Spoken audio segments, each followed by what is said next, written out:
Hello everyone, a very very good evening to all of you जी। नमस्कार आप सभी लोगों को, स्वागत है आप लोगों का आज के सेशन में। स्वागत है जी आप सभी लोगों का बीएसपी फार्मेसी में, और स्वागत है जी आप सभी लोगों का आज की इस लाइव क्लास में प्यारे बच्चों। और आज हम लोग बेसिकली हमारी pharmaceutical organic chemistry third B pharma fourth semester की यूनिट नंबर 2 को वन शॉट में कवर अप करने वाले हैं। ठीक है जी। तो अगर जो आप सभी लोगों को मेरी वॉइस और मेरी वीडियो क्लियर हो तो एक बारी फटाक से चैट सेशन में कंफर्म कर दीजिएगा। उसके बाद में हम लोग आज के सेशन को स्टार्ट करते हैं। अब देखिएगा कि हमारी सेकेंड यूनिट, जहां पर हम लोगों ने फर्स्ट यूनिट अपनी ऑलरेडी कंप्लीटली स्टडी कर ली थी, जहां पर हम लोगों ने बात करी थी हमारी ऑप्टिकल आइसोमेरिज्म के बारे में। अगर जो आप सभी लोगों को याद होगा तो, है ना जी, हमारी सेकेंड यूनिट के अंदर क्या दिया हुआ है बेटा जी, ज्योमेट्रिकल आइसोमेरिज्म दिया हुआ है। तो सबसे पहले हम लोग यहाँ पर क्या देखेंगे कि जो हमारा आइसोमेरिज्म होता है वो बेसिकली किस प्रकार से हमारा क्लासिफाई होता है। अगर जो मैं आइसोमेरिज्म की बात करूं तो आइसोमेरिज्म हमारे दो तरीके के होते हैं। एक होता है हमारा स्ट्रक्चर आइसोमेरिज्म और एक होता है हमारा स्टीरियो आइसोमेरिज्म, है ना। अब वहीं पर ये स्ट्रक्चर आइसोमेरिज्म के हमारे 5 से 6 अलग अलग टाइप होते हैं। चैन, पोजिशनल, फंक्शनल, मेटामेरिज्म, ट्यूटोमेरिज्म और रिंग चैन। ठीक है जी। अगर जो आप लोग यहाँ पर देखेंगे चैन, पोजिशनल, फंक्शनल, मेटामेरिज्म, ट्यूटोमेरिज्म, और एक और टाइप होता है यहाँ पर अगर जो आप लोग लिखना चाहेंगे तो रिंग चैन हमारा। वहीं पर ही बेटा जी एक और बात आ जाती है प्यारे बच्चों हम लोगों की, क्या, हमारा स्टीरियो आइसोमेरिज्म, जिसके दो टाइप होते हैं। एक होता है कॉन्फ्यूग्रेशनल और एक होता है कन्फर्मेशनल। और जो हमारा कॉन्फ्यूग्रेशनल होता है उसके दो टाइप होते हैं, एक ऑप्टिकल और एक ज्योमेट्रिकल। ऑप्टिकल के अंदर हम लोग पढ़ते हैं डी एंड एल सिस्टम, हमारा हमारा आर एंड एस सिस्टम। और ऑप्टिकल आइसोमेरिज्म के 3 टाइप होते हैं, हमारा इनेंशियोमेरिज्म, मीसो कंपाउंड और डाई इनेंशियोमर हमारे, जिसको हम लोग डाई स्टीरियो आइसोमर भी हमारा बोलते हैं। वहीं पर ही दूसरा हमारा आ जाता है बेटा जी ज्योमेट्रिकल आइसोमेरिज्म, जहां पर हम लोग 3 चीजें हमारा पढ़ेंगे। हम लोग यहाँ पर पढ़ेंगे हमारा सिस ट्रांस रूल, हम लोग यहाँ पर पढ़ेंगे ईजेड सिस्टम, और हम लोग यहाँ पर पढ़ेंगे बेटा जी साइन और एंटी। क्या पढ़ेंगे? साइन और एंटी, ईजेड सिस्टम और हमारा सिस और ट्रांस। ऑप्टिकल आइसोमेरिज्म में हम लोगों ने सबसे पहले नंबर पर क्या पढ़ा था बेटा जी, लीवो डेक्स्ट्रो के बारे में पढ़ा था, अगर जो आप लोगों को याद होगा। ऐसे ही ज्योमेट्रिकल आइसोमेरिज्म में सबसे पहले हम लोग पढ़ते हैं हमारा सिस और ट्रांसफॉर्म के बारे में। अब ये सिस और ट्रांसफॉर्म क्या होती है, और मेनली हमारा यही यूज होता है। और सिस और ट्रांसफॉर्म के बारे में वो हर एक बच्चा जानता होगा जो सेकंड सेमेस्टर में मुझसे ऑर्गेनिक केमिस्ट्री पढ़ा होगा। मेरे को नहीं पता कि आपने जिससे पढ़ा था पहले उन्होंने आपको पढ़ाया नहीं पढ़ाया, बट जब मैंने ऑर्गेनिक केमिस्ट्री सेकंड सेमेस्टर में पढ़ाई थी वहां पर मैंने सिस और ट्रांस के बारे में बताया था। अगर जो किसी बच्चे को याद ना आ रहा हो तो स्टेबिलिटी ऑफ एल्कीन्स के अंदर मैंने बेसिकली सिस और ट्रांस के बारे में बताया था। बट वो चीज अलग है कि वहां पर हम लोगों ने जस्ट सिस और ट्रांस के बारे में जिक्र किया था कि आपको फोर्थ सेमेस्टर में पढ़ने को मिलेगा, बट यहाँ पर हम लोगों को ऑफिशियली पढ़ना पड़ेगा। अब इन सब चीजों में D and L, R and S, cis, trans, E, Z, syn, anti, भैया इन सब में बड़ा कंफ्यूजन होता है। और आपके पुनीत भैया हमेशा आपको शॉर्ट ट्रिक से बताते हैं। कैसे बताते हैं? जैसे मैंने आपको डी और एल सिस्टम कैसे बताया था, एल से लेफ्ट, एल से लीवो, हो गया याद।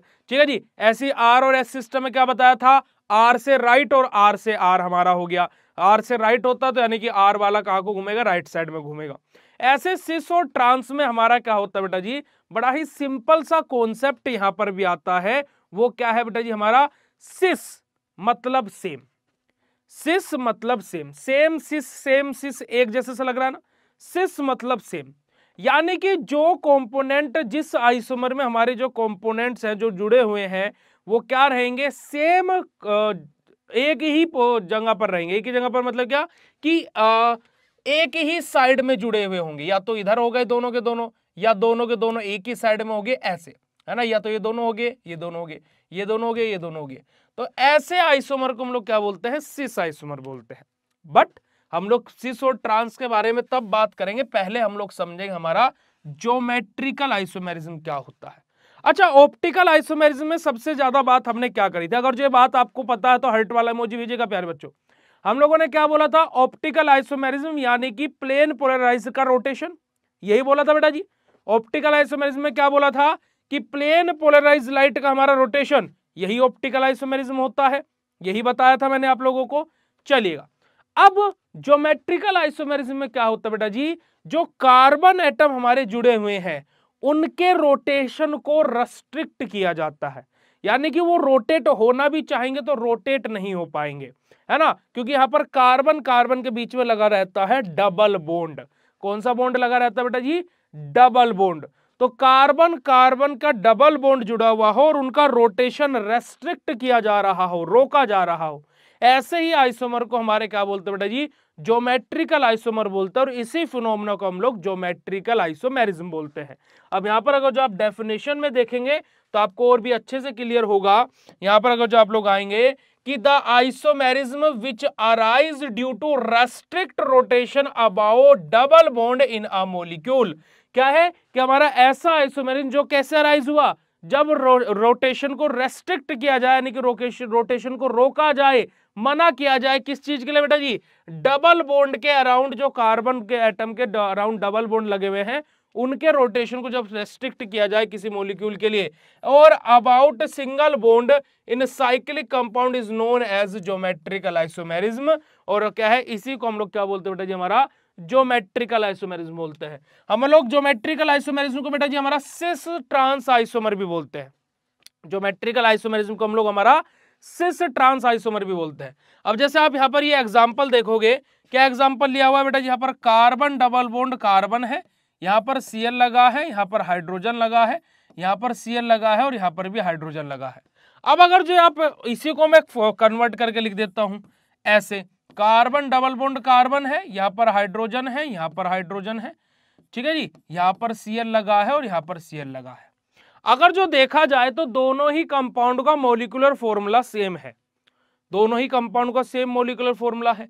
बट प्यारे बच्चों यहाँ पर क्या हो रहा है हमारा, अगर जो मैं इसमें बात करूं तो जो हमारे ये Cl लगे हुए हैं ये ऊपर की तरफ लगे हुए हैं, यानी कि सेम डायरेक्शन में है ना, सेम एक ही दिशा में लगे हुए हैं, देखिए ऊपर की तरफ, तो सेम है तो मतलब ये क्या हो जाएगा, सिस आइसोमर हो जाएगा। देखिए कितना आसान है, क्या आसान है या नहीं है, आसान है या नहीं है ना, आसान है नहीं है। वहीं पर ही बेटा जी हमारा क्या है, यहाँ पर अगर जो आप देखोगे Cl और Cl एक दूसरे के ऐसे अपोजिट लगे हुए हैं, है ना, एक दूसरे के अपोजिट लगे हुए हैं, यानी कि अपोजिट वर्ड यहाँ पर आ जाएगा, यानी कि यहाँ पर क्या हो जाएगा बेटा जी, हमारा ट्रांस आइसोमर हो जाएगा। तो सिस क्या होता है, ट्रांस क्या होता है, अगर जो सभी बच्चों को क्लियर हो तो फटाक से चैट सेशन बता दीजिएगा। और अब मुझे इसका आंसर आप लोग दीजिएगा फटाक से कि हमारा सिस आइसोमर होगा या फिर ट्रांस आइसोमर होगा, बताइएगा जरा बेटा जी, ये सिस होगा या फिर ट्रांस होगा, एक बार फटाक से चैट सेशन में कंफर्म कीजिएगा, जल्दी से चैट सेशन में लिख करके बताइएगा जी, ये सिस आइसोमर होगा या फिर ट्रांस आइसोमर होगा। प्यारे बच्चों गुड इवनिंग, जय श्री कृष्ण, राधे राधे बेटा जी, good evening good evening, good good good evening. चलिएगा जी, आगे बात करते बेटा जी सिस और ट्रांस आइसोमर के बारे में। अब यहाँ पर देखिएगा कि geometrical isomerism show by variety of compound, जैसे कि हमारा कार्बन कार्बन के बीच में, नाइट्रोजन नाइट्रोजन के बीच में, फिर कार्बन और नाइट्रोजन के बीच में रेस्ट्रिक्ट रोटेशन यहाँ पर रेस्ट्रिक्ट होगा, और हमारे कंपाउंड क्या करेंगे बेटा जी, जो हमारे कार्बन से जुड़े होंगे वो हमारे क्या करेंगे, हमारे सिंगल बॉन्ड कंटेन करेंगे, है ना। अब यहाँ पर बात हो जाती है बेटा जी हमारी कंडीशंस क्या क्या रहती है, कंडीशन फॉर ज्योमेट्रिकल आइसोमेरिज्म। सबसे पहली कंडीशन हमारी क्या रहेगी, there should be restricted rotation about a bond in a molecule, जो हमारा मॉलिक्यूल का जो बॉन्ड लगा हुआ है वो रोटेशन को रेस्ट्रिक्ट करता हुआ होना चाहिए। क्या होगा, सिस होगा, सभी बच्चे सिस बोल रहे हैं, एक बच्चा ट्रांस बोल रहा है, ट्रांस वाले भी हैं सिस वाले भी हैं। प्यारे बच्चों अगर जो आप देखिएगा इसको, अगर जो मैं यहाँ पर आपका आता हूँ तो अगर जो आप इस कंपाउंड को देखोगे, मैं इसको अगर जो ऐसे लिख दूं C2H5, तो भाई ये C2H5 ही है। अब यहाँ पर भी C2H5 है, यहाँ पर भी C2H5 है, दोनों कहाँ पर हो गए, सेम हो गए।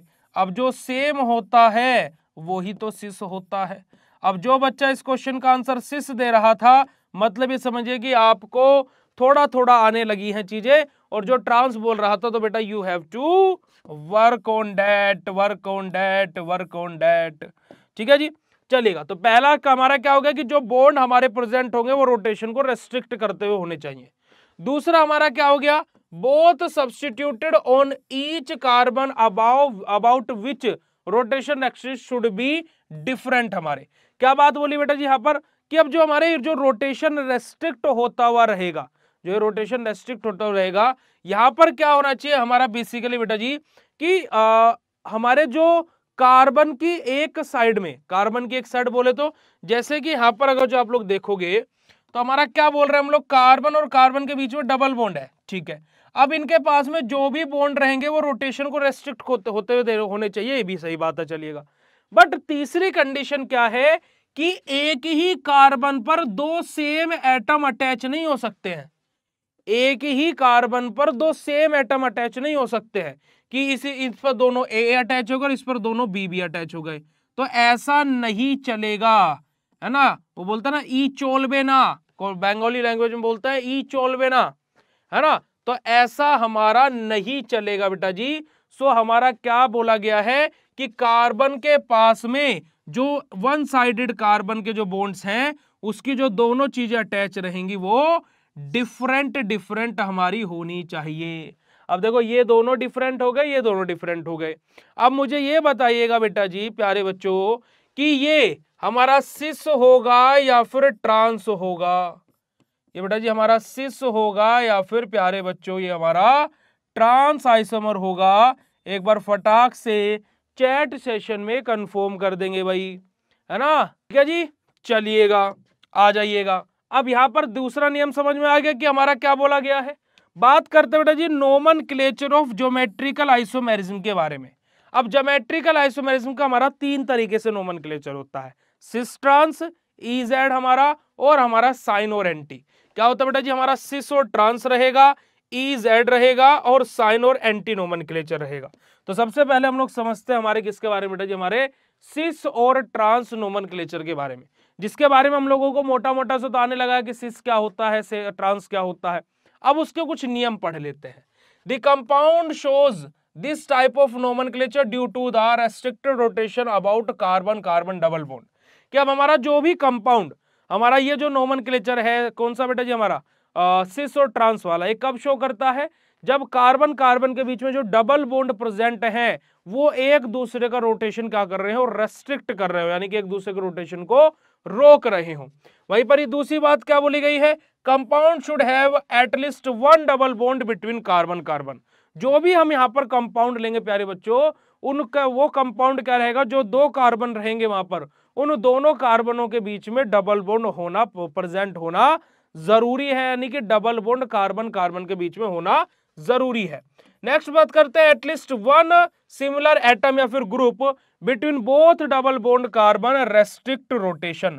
क्या बात बोली गई बेटा जी कि हमारा कोई भी एक ग्रुप क्या करेगा कि हमारा जो रोटेशन होने वाला है उस रोटेशन को रेस्ट्रिक्ट करेगा, है ना। जैसे कि आपने देखा होगा बेटा जी कि कभी कभी क्या होता है, अगर जो आप किसी मशीन को कंटिन्यूअसली घुमा रहे हो, है ना, आप किसी मशीन को घुमा रहे हो, ड्यू टू सम रीजन उसमें कुछ अटक जाए और अटक जाता है तो क्या होता है बेटा जी, अब वो मशीन घूम नहीं रही है, बस ऐसे cut cut cut cut cut cut cut cut ऐसे कर रही है।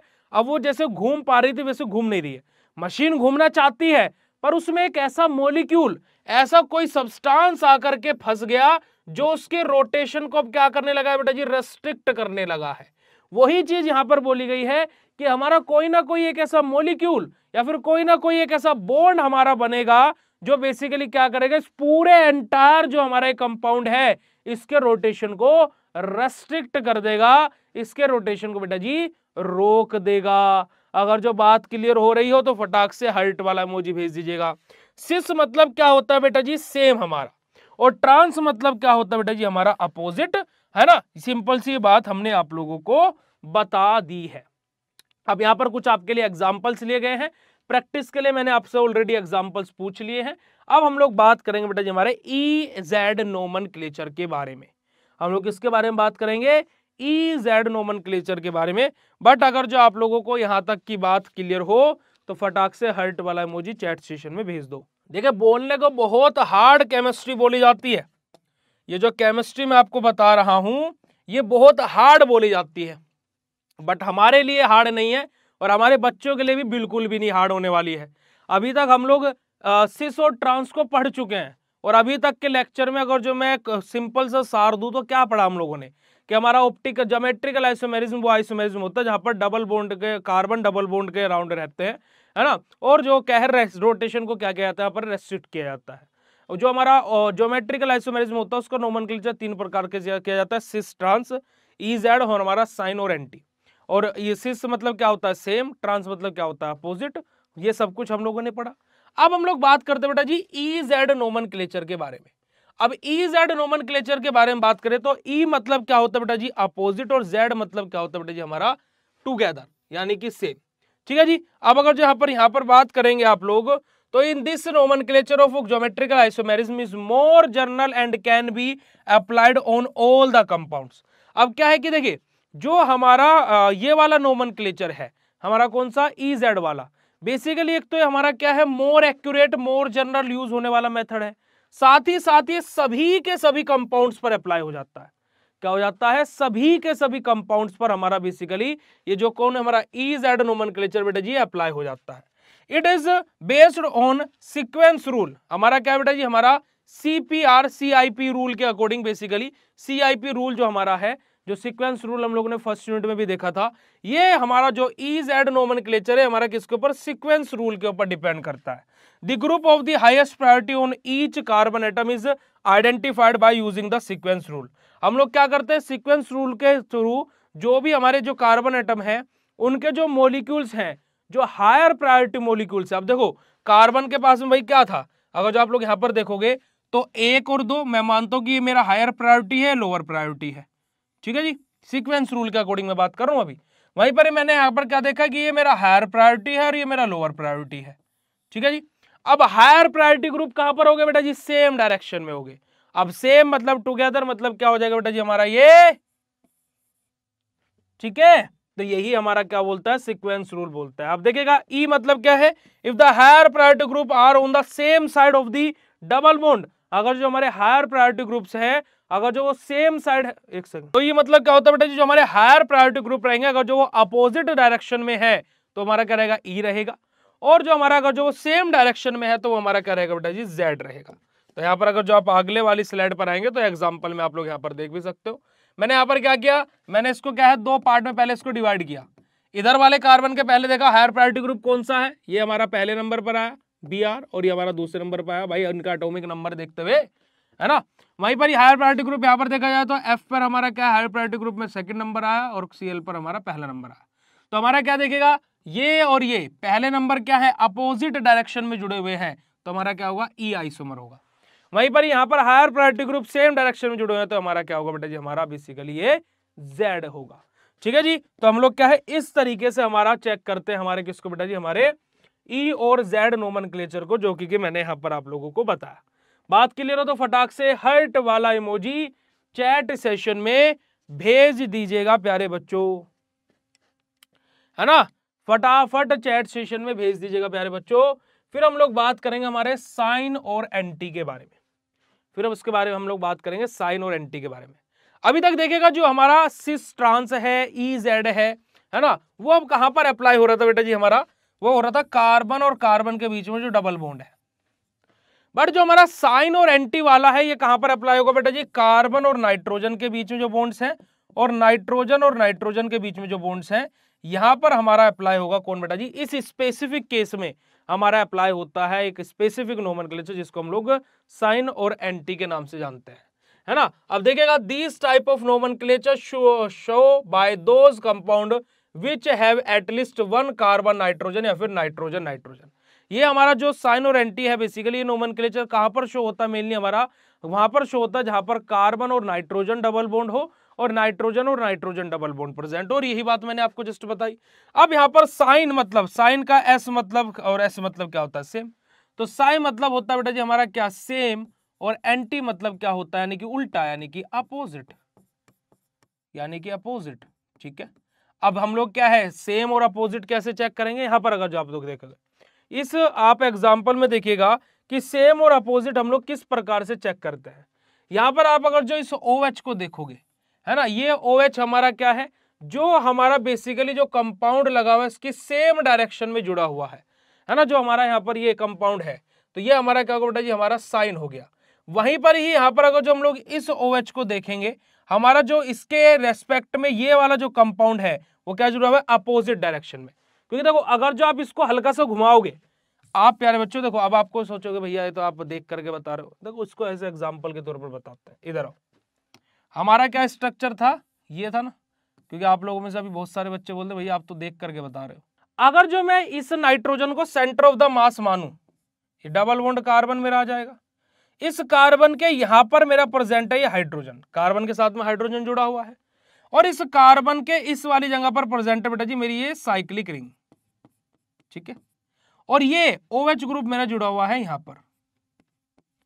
अगर जो आप देखोगे बेटा जी तो एक मेरा क्या हो गए, सेम, यानी कि एक ही डायरेक्शन में हो गए।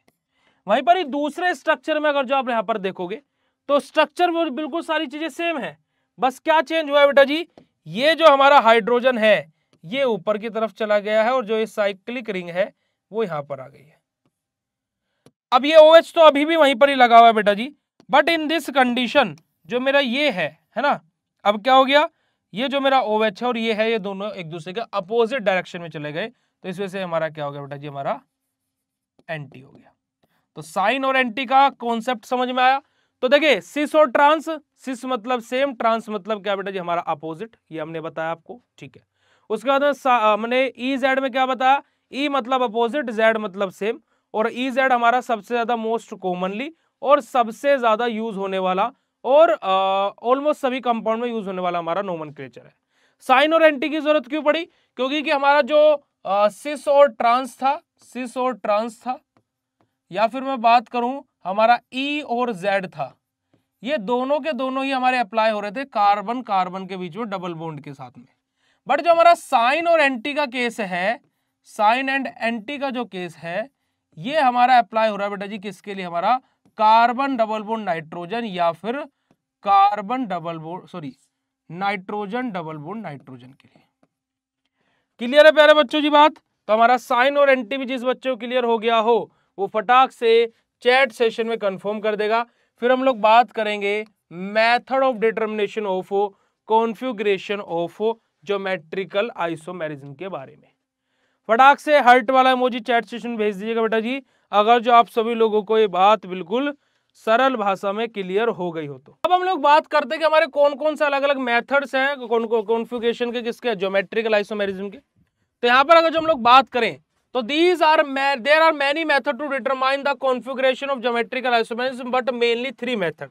अब क्या देखिए बेटा, वैसे देखा जाए तो हमारे 5 से 6 मेथड्स होते हैं हमारे ज्योमेट्रिकल आइसोमेरिज्म को बेसिकली हमारा डिटरमाइन करने के लिए, बट हमारे मेनली 3 मेथड्स हमारे यूज होता है, जहां पर हमारा सबसे एक हमारा आ जाएगा फिजिकल मेथड, एक हमारा आ जाएगा कन्वर्सेशन, और एक हमारा क्या आ जाएगा साइक्लाइजेशन।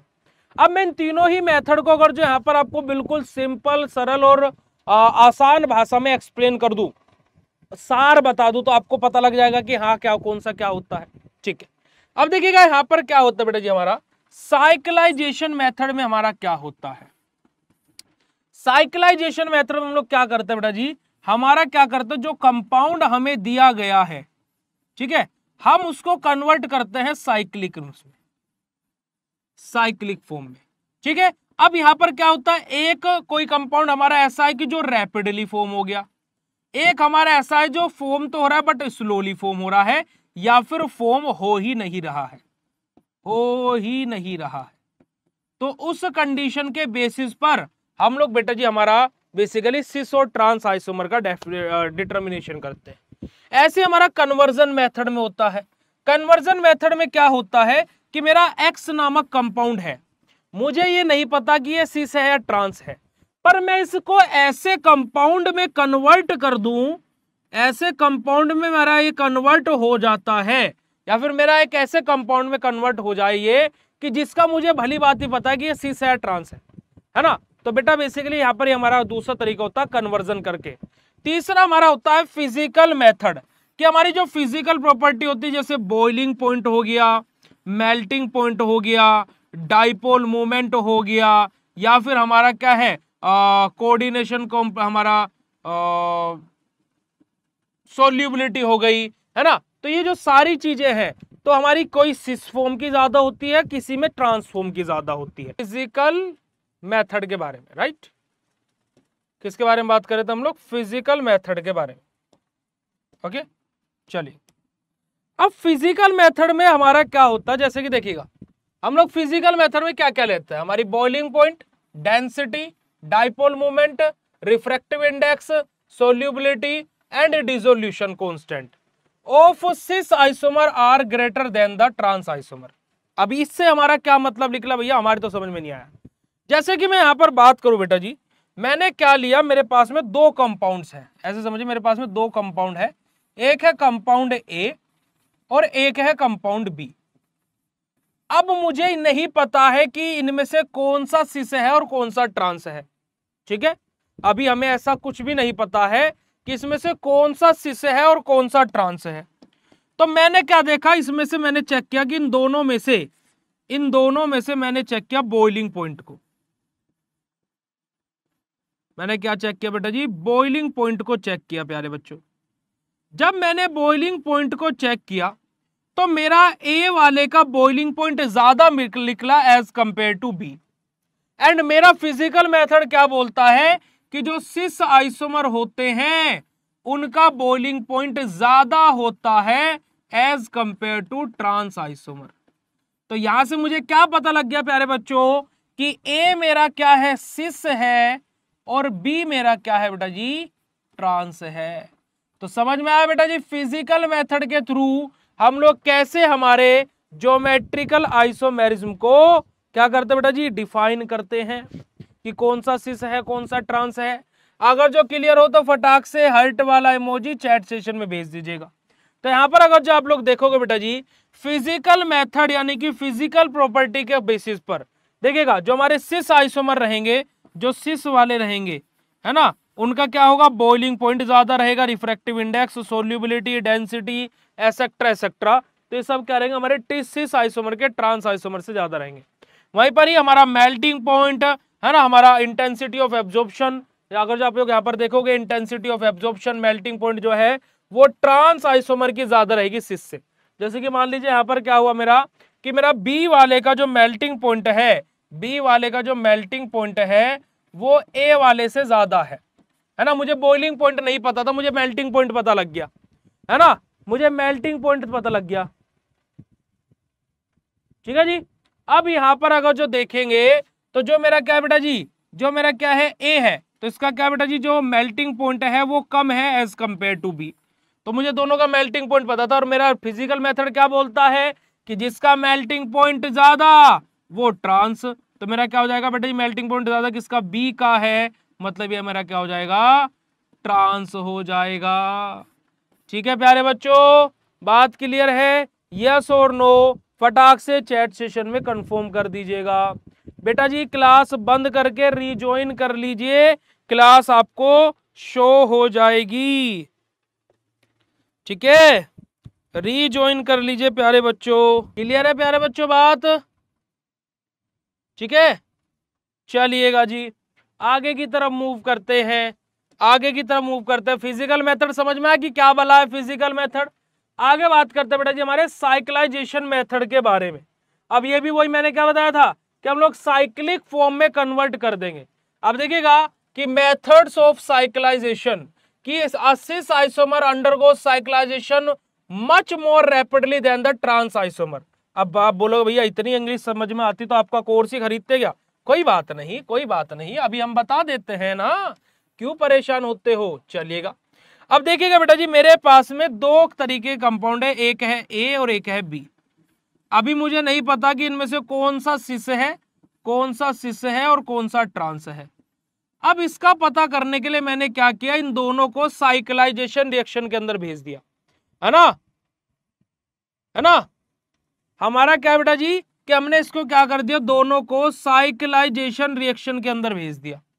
अब जब मैंने इन दोनों को साइक्लाइजेशन रिएक्शन के अंदर भेजा प्यारे बच्चों, तो क्या हुआ बेटा जी कि मेरा जो ए वाला है इसने साइक्लाइजेशन रिएक्शन बहुत जल्दी शो कर दी, है ना, बहुत जल्दी, यानी कि क्या, क्विकली शो कर दी, ठीक है। और मेरा साइक्लाइजेशन मेथड क्या बोलता है कि जो compound rapidly cyclic structure show कर दे वो क्या होता है, सिस आइसोमर होता है। और दूसरे वाले ने क्या करी, स्लोली करी या फिर करी ही नहीं, या फिर नहीं करी, तो ऐसे कंपाउंड हमारे क्या होते हैं बेटा जी, हमारे ट्रांस आइसोमर होते हैं। बात क्लियर हुई बेटा जी? सिस और ट्रांस क्या होते हैं? ओके, यानी कि साइक्लाइजेशन में हमारा क्या होता है, ऐसे समझिए, ऐसे समझिए। देखिए मेरे पास में दो कंपाउंड है ना, मेरे पास में दो कंपाउंड है, ये एक कंपाउंड पेन है और एक कंपाउंड ये रिमोट है, ठीक है। अब मेरा ये जो रिमोट है मैंने इसको साइक्लाइजेशन रिएक्शन के अंदर भेजा। अब इसका साइक्लाइजेशन यानी कि जो ये अभी ओपन चेन कंपाउंड है, ये अपनी साइक्लिक रिंग बनाने में बहुत टाइम लगा रहा है। फिर मैंने क्या किया, पेन को, है ना, फिर मैंने क्या किया बेटा जी, पेन को मैंने क्या भेजा, साइक्लाइजेशन रिएक्शन के अंदर भेजा। अब ये पेन रैपिडली साइक्लिक स्ट्रक्चर में कन्वर्ट हो गया और मेरा साइक्लाइजेशन मेथड क्या बोलता है कि जो compound rapidly cyclisation reaction show कर दे वो सिस होता है। तब आप मुझे बताइएगा कि पेन ने जल्दी साइक्लाइजेशन रिएक्शन शो करी और रिमोट ने लेट करी, तो बेटा जी मुझे ये बताइएगा कि पेन क्या होगा और कौन सा इनमें से सिस होगा और कौन सा ट्रांस होगा, आप बताइएगा इनमें से कौन सा सिस होगा और कौन सा ट्रांस होगा। प्यारे बच्चों फटाक से चैट सेशन में बताइएगा कि इन दोनों में से कौन सा सिस होगा और कौन सा ट्रांस होगा,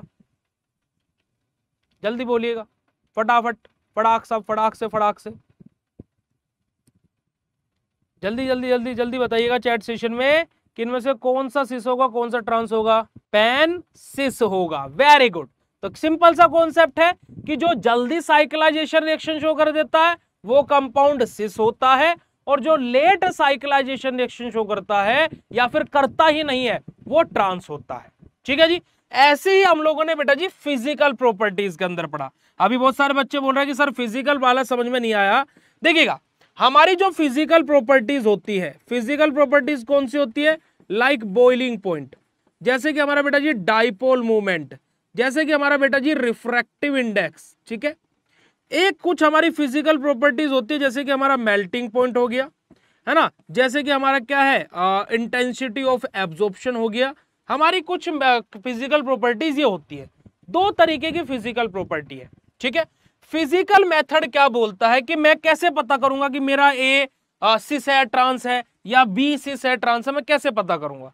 तो हमारा जो फिजिकल मेथड है बेटा जी वो क्या बोलता है कि जिस कंपाउंड का boiling point, dipole moment, refractive index ज्यादा होगा वो क्या होगा बेटा जी, सिस होगा।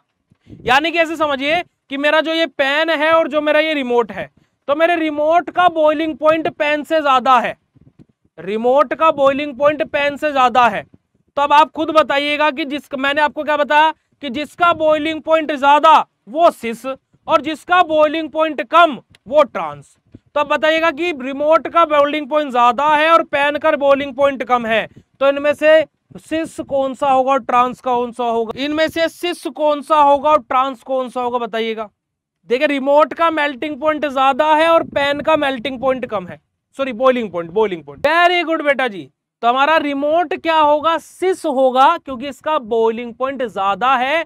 और फिजिकल मेथड क्या बोलता है कि जिसका boiling point, dipole moment, refractive index ज्यादा होता है वो सिस आइसोमर होते हैं।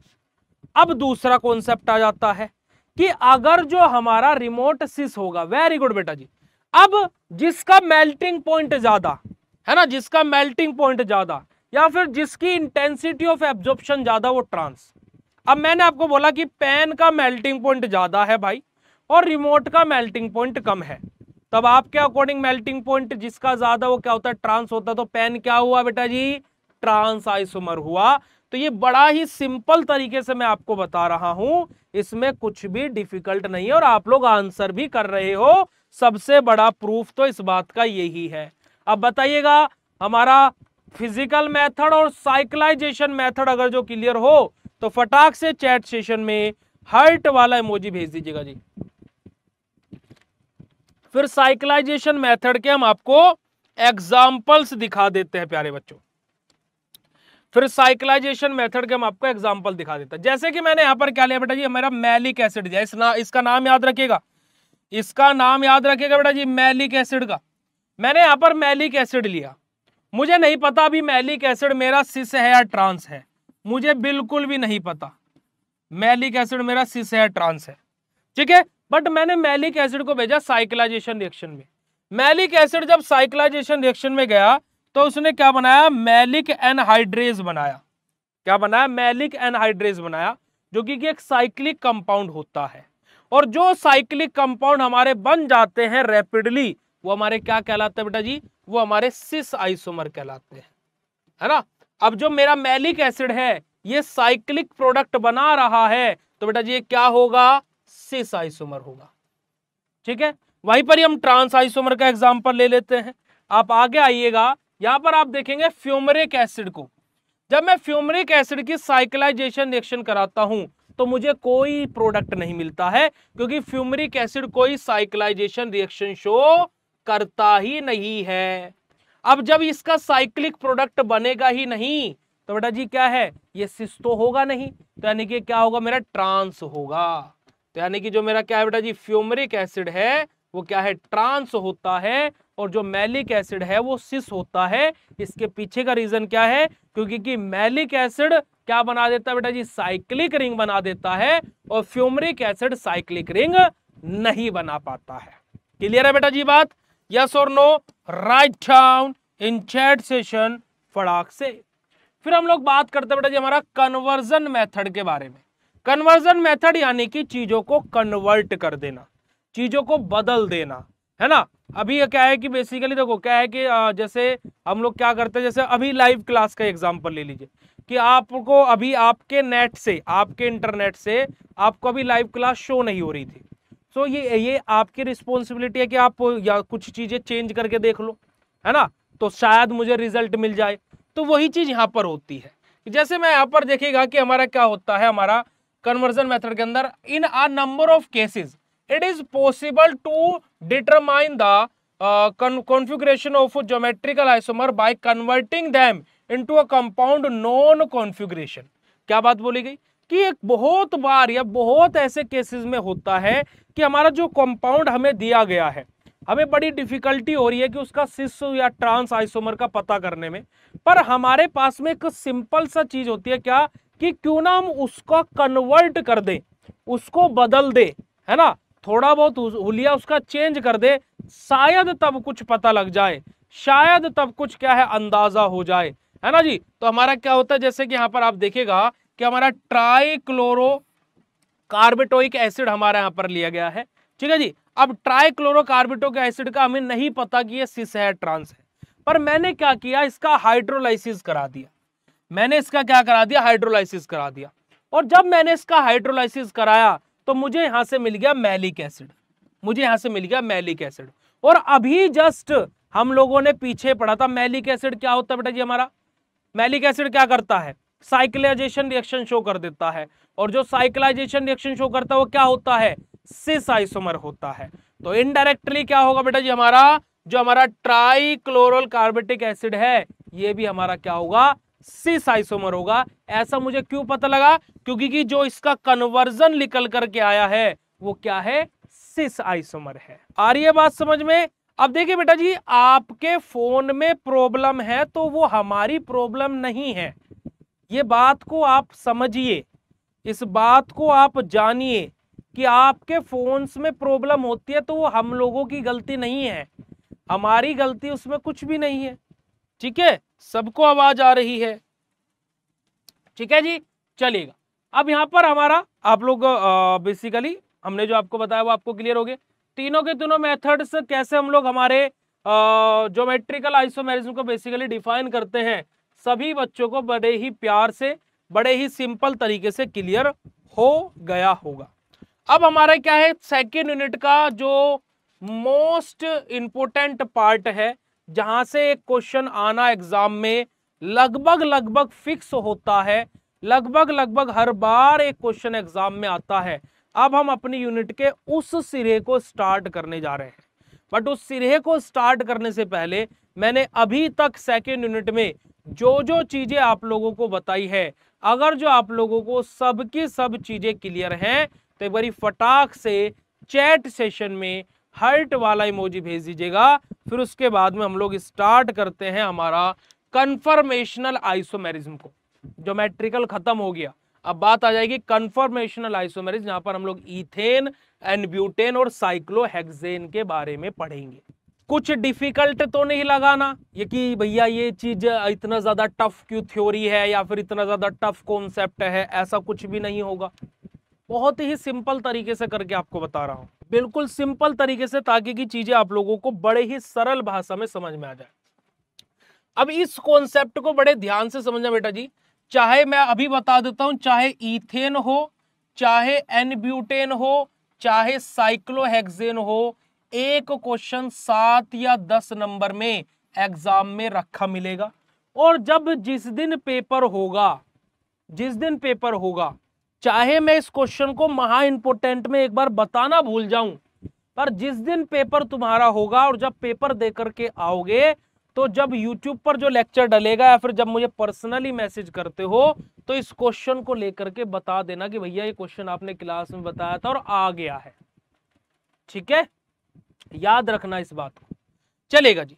अब हमारा क्या होता है, अगर जो हम लोग बात करें बेटा जी इंट्रोडक्शन पार्ट के बारे में, हमारे यहां पर क्या होता है, these are different special arrangement of a molecule that are generated by rotation about single bond using Newman projection of these isomer. अब यहां पर हमें 2 से 3 नई चीजें देखने को मिली। क्या कि यहां पर हमारा क्या होता है, स्पेशल अरेंजमेंट होता है। स्पेशल यानी कि कुछ अनोखा नहीं, जो स्पेस में, जो 3D स्पेस में जो अरेंजमेंट होता है ना, वो थोड़ा डिफरेंट होता है, पहली चीज। दूसरी चीज क्या है बेटा जी, यहां पर सिंगल बॉन्ड के अराउंड हमारा ये रहता है, डबल बॉन्ड यहां पर नहीं रहता, सिंगल बॉन्ड के अराउंड ही हमारा ये अरेंजमेंट होगा।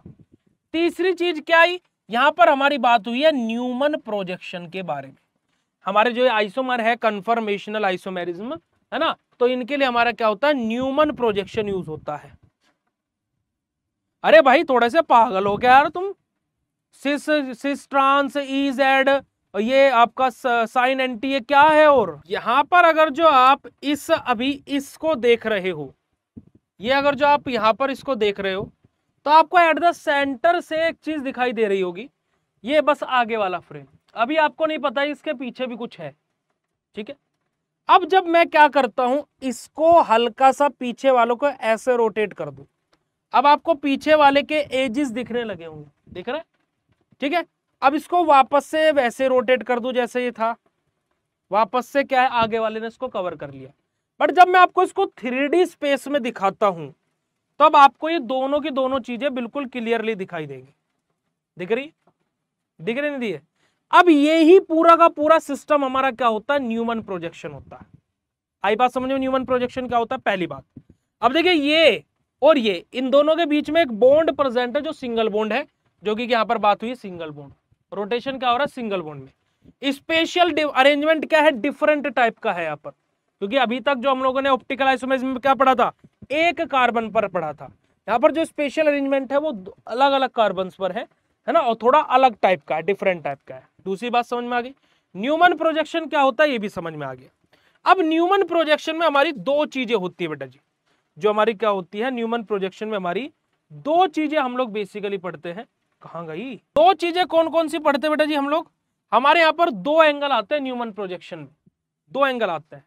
एक एंगल आता है हमारा स्टीगर्ड, क्या आता है बेटा जी हमारा स्टीगर्ड, ठीक है।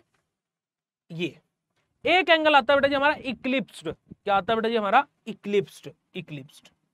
अब ये स्टीगर्ड और इक्लिप्स्ड क्या है भैया, देखिए बेटा जी, अभी जब आपको आगे वाला बॉन्ड खाली दिख रहा हो, पीछे वाला पूरा कवर किया हुआ वो आगे वाले ने, ये हमारी कौन सी फॉर्म है बेटा जी, इक्लिप्स्ड फॉर्म।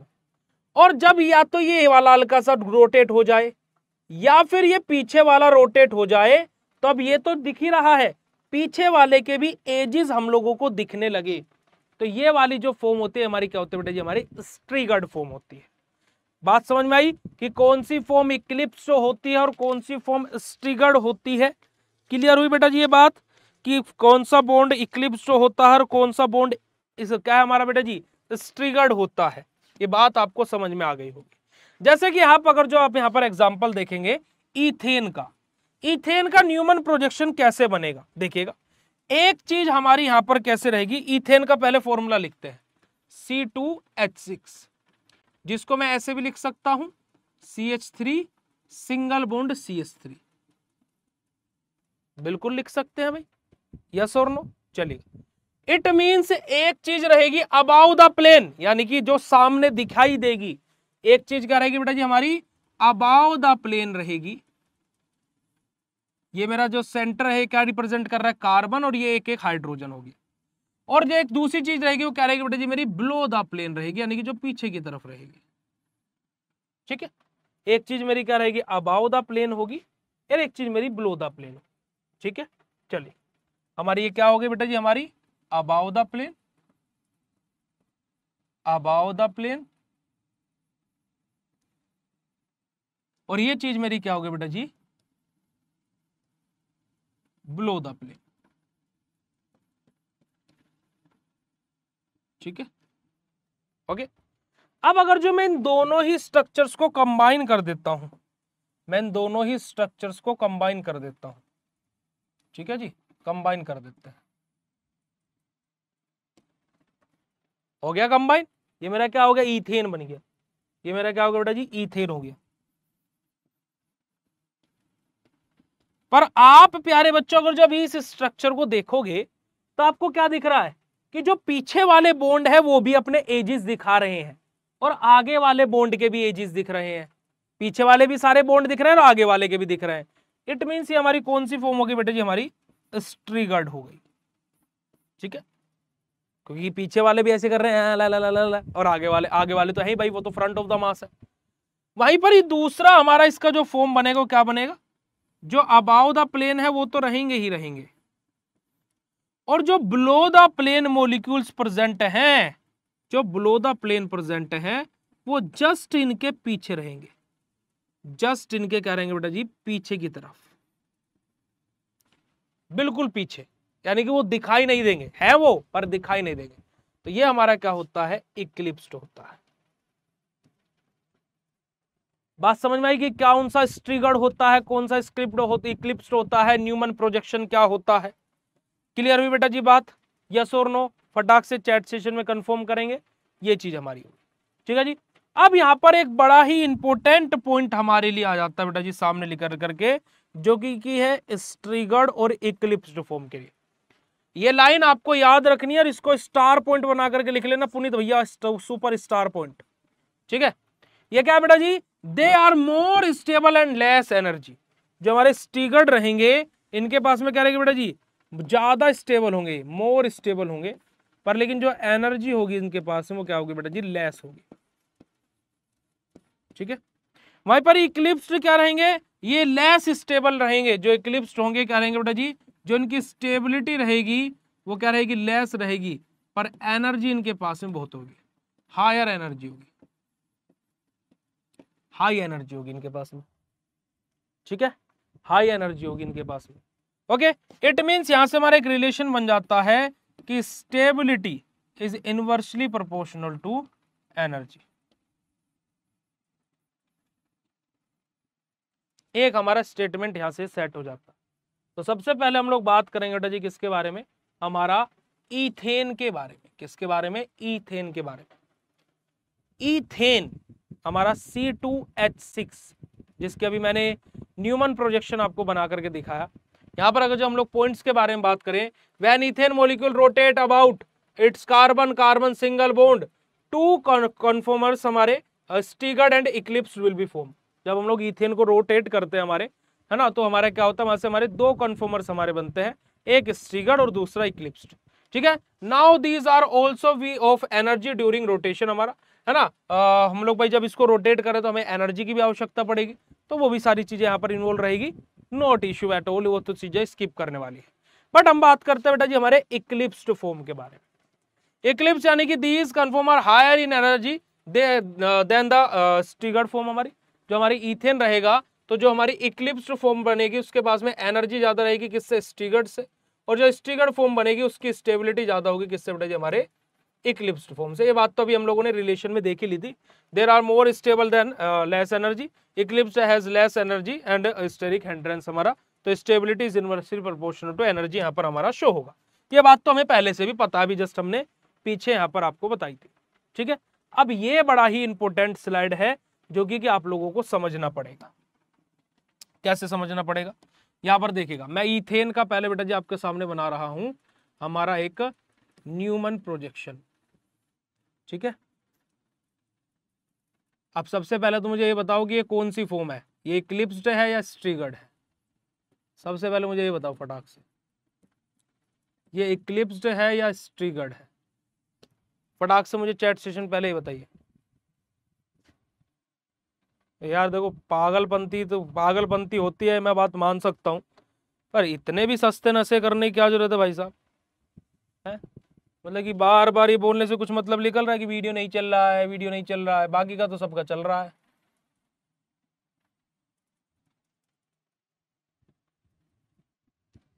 क्या होगी? स्ट्रिगर्ड होगी। Very good.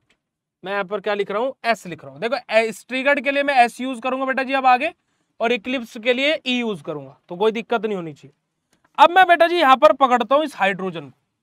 मैं देखो इस वाले हाइड्रोजन को पकड़ा है, मैंने मार्क कर दिया है। ठीक है, अब मैं क्या कर रहा हूं, इसको 60 डिग्री 60 डिग्री पर रोटेट कर रहा हूं। जब मैंने इसको 60 डिग्री पर घुमाया प्यारे बच्चों, तो ये मेरा क्या है, देखो इसके जस्ट पीछे आ जाएगा।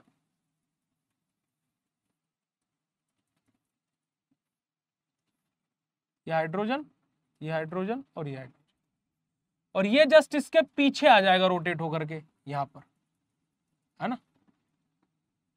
होगा कुछ ऐसे भाई, ऐसे होगा बिल्कुल, आगे पीछे आगे। ठीक है जी, 60 डिग्री पर रोटेट किया तो ये मेरा क्या होगा बेटा जी? इक्लिप्स्ड हो जाएगा, है ना? और यहाँ पर क्या, मेरा जो मार्क किया हुआ हाइड्रोजन था वो यहाँ पर आ गया। अब मैं इसको दोबारा से 60 डिग्री पर घुमाता हूँ। मैं इसको दोबारा से क्या कर रहा हूँ बेटा जी? 60 डिग्री पर घुमा रहा हूँ। जब मैं इसको दोबारा से 60 डिग्री पर घुमा रहा हूँ तो बेटा जी मेरा क्या होगा यहाँ पर? अगर जो प्यारे बच्चों आप लोग यहाँ पर देखोगे तो क्या होगा, इस बार ये घूम करके इधर आ जाएगा। यहाँ पर क्या होगा, अब एक हाइड्रोजन मेरा आ जाएगा इधर, एक हाइड्रोजन आ जाएगा इधर जो मैंने मार्क किया हुआ है, और एक हाइड्रोजन आ जाएगा नीचे। ठीक है जी, किसी को कोई दिक्कत नहीं होनी चाहिए। फिर से हम लोग इसको क्या कर रहे हैं बेटा जी, हमारा नेक्स्ट फिर से हम लोग इसको 60 डिग्री पर घुमा रहे हैं, 60 डिग्री पर दोबारा से रोटेट कर रहे हैं। इस बार जो मेरा हाइड्रोजन है वो यहाँ आ चुका है। ये मेरी कौन सी फॉर्म थी? स्ट्रिगर्ड थी। ये मेरी दोबारा से क्या बन गई बेटा जी? इक्लिप्स्ड बन गई, बन गई इक्लिप्स्ड। अभी मैं बताऊंगा कि हम क्यों कर रहे हैं, आपको समझ में आएगा। ठीक है जी, फिर से मैंने क्या किया बेटा जी, यहाँ पर अगर जो आप लोग देखोगे तो हमने यहाँ पर क्या किया, दोबारा से फिर से इसको 60 डिग्री पर रोटेट कर दिया। ठीक है, फिर से क्या किया, 60 डिग्री पर रोटेट कर दिया। जब 60 डिग्री पर रोटेट किया तो हमारा यहां से क्या होगा बेटा जी?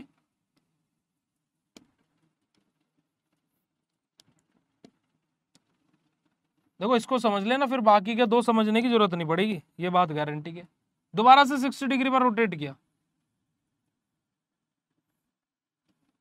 ठीक है, इस बार जो मेरा रोटेटेड वाला हाइड्रोजन है वो यहां आ चुका है। ऐसे ही होगा भाई, तो मेरा रोटेटेड वाला हाइड्रोजन है वो यहां आ चुका है। ठीक है, ये मेरी दोबारा से स्ट्रिगर्ड फॉर्म हो गई। ओके, दोबारा से फिर से मेरा होगा बेटा जी, दोबारा से मैं इसको 60 डिग्री पर रोटेट करूंगा। 60 डिग्री पर जब मैं इसको दोबारा से रोटेट कर रहा हूं तो मेरे यहां पर क्या बनेगा? फिर से इक्लिप्स्ड फॉर्म बनेगी, और इस बार मेरा रोटेटेड वाला हाइड्रोजन यहाँ आ गया है, और ये मेरा क्या हो गया? इक्लिप्स्ड फॉर्म बन गई बेटा जी, इक्लिप्स्ड फॉर्म। ठीक है, बनी है नहीं बनी? चलिएगा, अब मैं क्या कर रहा हूं, दोबारा से 60 डिग्री पर रोटेट कर रहा हूं। दोबारा से क्या कर रहा हूं? 60 डिग्री पर रोटेशन कर रहा हूं, 60 डिग्री पर। और जब मैं इसका 60 डिग्री पर दोबारा से रोटेशन करूंगा तो ये जिस फॉर्म में था उसी में वापस आ जाएगा, ये जिस फॉर्म में था उसी पर वापस चला जाएगा। अब यहां पर जब मैंने ये आपको घुमाया तो अब आप बोल रहे हो भैया हमारा तो सिर घूमने लगा, ये तो समझ में आ गया कि आपने घुमा दिया, बड़ी अच्छी तरीके समझ में आ गया, पर घुमाया क्यों?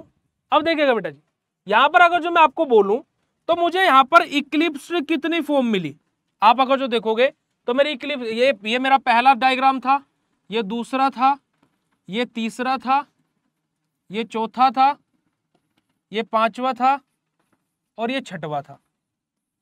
यही था भाई, कुछ अलग थोड़ी ना थी चीजें, यही था। ठीक है, तो मुझे इक्लिप्स्ड फॉर्म कौन कौन से नंबर पर मिली? दूसरे, चौथे और छठे नंबर पर, सेकंड, फोर्थ और सिक्स्थ नंबर पर। मुझे जो इक्लिप्स्ड फॉर्म, जो स्ट्रिगर्ड फॉर्म है, वो कौन कौन से नंबर पर मिली? पहले, तीसरे और पांचवें नंबर पर, है ना? पांचवें नंबर पर, पहले, तीसरे और पांचवें नंबर।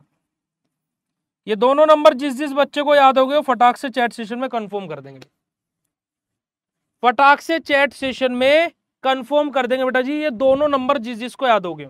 यानी कि इक्लिप्स तो रहे इवन नंबर पर 2, 4, 6 पर, और स्ट्रिगर्ड रहे हमारे 1, 3, 5 पर। ठीक है, वापस आओ, वापस आओ और यहां पर एक लाइन पढ़ो। क्या यहां पर ये वाली लाइन?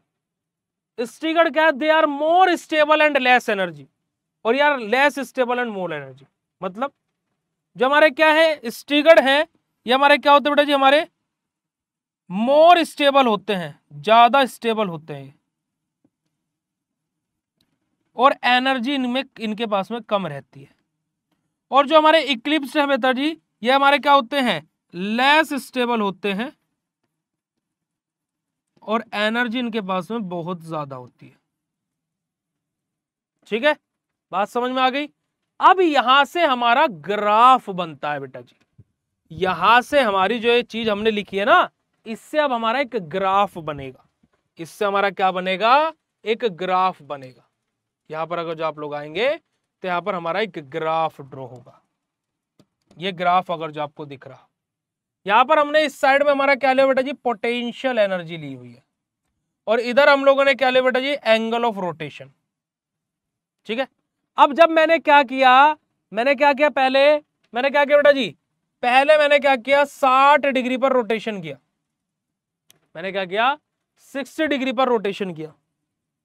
ठीक है, फिर उसके बाद में मैंने क्या किया? फिर से 60 डिग्री पर रोटेशन किया, यानी कि 120 डिग्री, फिर 120, फिर 60 डिग्री। तो मैंने 60 डिग्री ऐसे करते करते रोटेशन मेरा 6 बार हुआ, 360 डिग्री में घूमा।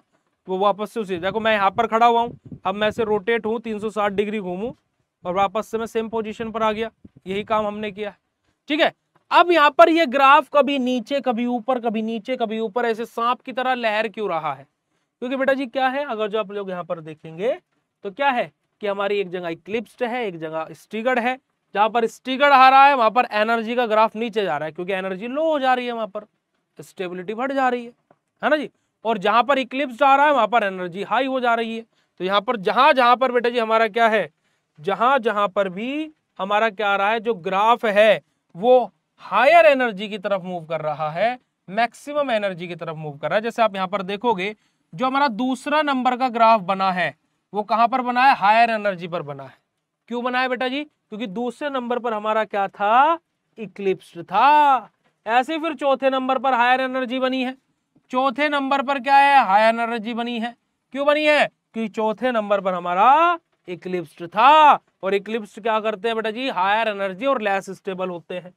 ऐसे हमारा बेटा जी फिर क्या, पांचवें नंबर पर नहीं, छठे नंबर पर हमारा हायर एनर्जी की तरफ ग्राफ बना।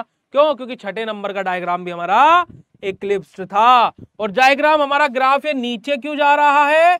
क्योंकि हमारे पहले नंबर पर, तीसरे नंबर पर और पांचवें नंबर पर क्या थी बेटा जी? हमारी स्ट्रिगर्ड था, और स्ट्रिगर्ड के पास में क्या होती है? मिनिमम एनर्जी होती है प्यारे बच्चों। इस वजह से ऐसा हमारा ग्राफ ड्रॉ हुआ है। अब ये ग्राफ हमारा था पोटेंशियल एनर्जी और एंगल ऑफ रोटेशन के लिए। ठीक है ना? अगर जो मैं यही सेम ग्राफ, यही आप यहां पर दो ग्राफ बना सकते हो बेटा जी। अगर जो मैं यही सेम ग्राफ आप लोगों के लिए बनाऊं, किसके लिए बेटा जी? हमारा यहां पर तो ले हम लोग एंगल ऑफ रोटेशन ही नीचे की तरफ, यहां पर 60 डिग्री हो जाएगा, 120 हो जाएगा, 180 हो जाएगा, 240 हो जाएगा, 300 हो जाएगा और 360 डिग्री हो जाएगा। ठीक है, ये तो हो गया हमारा एंगल ऑफ रोटेशन। और मैं यहां पर ले लूं बेटा जी मेरी स्टेबिलिटी। क्या ले लूं? स्टेबिलिटी। तो जब मैं पहले 60 डिग्री पर स्टार्टिंग में था, और जब मैं पहले 60 डिग्री पर पहुंचूंगा तो मेरा स्टेबिलिटी बिल्कुल लो रहेगा, फिर हाई जाएगा, फिर लो आएगा, फिर हाई जाएगा, फिर लो आएगा, फिर हाई जाएगा, बस। ठीक है, यानी कि क्या, फर्स्ट पोजीशन मेरी यहां पर है। जैसे मैं 60 डिग्री घूमा तो सेकंड पोजीशन यहाँ आ गई, ठीक है। थर्ड पोजीशन मेरी यहाँ पर है, फोर्थ पोजीशन यहाँ पर है, फिफ्थ पोजीशन यहाँ पर है और सिक्स्थ पोजीशन यहाँ पर है। ऐसा क्यों हुआ है? क्योंकि कि मेरी जो इक्लिप्स्ड फॉर्म है, जो मेरी इक्लिप्स्ड है, उसके पास में क्या होता है बेटा जी, स्टेबिलिटी लो होती है। तो ये मेरा ये और ये तीनों ही क्या है मेरे बेटा जी, इक्लिप्स्ड है। और मेरे यहाँ पर क्या, ये हायर एनर्जी शो कर रहे हैं, सॉरी हायर स्टेबिलिटी। मेरा ये और ये क्या बेटा जी, मेरा स्ट्रिगर्ड है। क्लियर है बेटा जी बात? यस और नो फटाक से चैट सेशन में कंफर्म कर देंगे, फिर उसके बाद में हम लोग, क्लियर है बेटा जी बात? यस और नो फटाक से चैट सेशन में कंफर्म कर देंगे, फिर उसके बाद में हम लोग आगे चलेगा। पहले ब्यूटेन के बारे में पढ़ेंगे, फिर उसके बारे में हम लोग साइक्लोहेक्सेन के बारे में बाद में बात करेंगे। पहले हम लोग बात करते हैं ब्यूटेन के बारे में। अब ब्यूटेन क्या होता है बेटा जी हमारा? देखा, ब्यूटेन भी हमारा यही है। ब्यूटेन यानी कि हमारा क्या होता है बेटा जी, C4H10। इट मीन्स अगर जो मैं 2 पार्ट में तोड़ता हूं तो हमारा C2H5 होगा और C2H5 होगा। ऐसे 2 पार्ट में मेरा टूटेगा, ठीक है जी। अब यहां पर आ जाते हैं, तो हमारा क्या बेटा जी, CS3 CS2 CS2 CS3 हमारा रहेगा, ठीक है। अब यहां पर अगर जो आप लोग आओगे बेटा जी, तो यहां पे अगर जो मैं आपके सामने बात करता हूं, जैसे मैंने अभी जस्ट स्टार्टिंग में क्या लिखा था आपके लिए, CS3 CS2 CS2 और CS3, ये होगा। अब जो अभी मैंने आप लोगों को ब्यूटेन सॉरी ईथेन बताया है, बिल्कुल जस्ट उसके जैसी चीजें रहेंगी यहां पर, बिल्कुल जस्ट सेम डिट्टो उसी के जैसी चीजें रहेंगी। बस क्या होगा, जो मेरा यहां पर बेटा जी, जो मेरा न्यूमन प्रोजेक्शन बनेगा वो कुछ इस प्रकार का बनेगा। कैसे?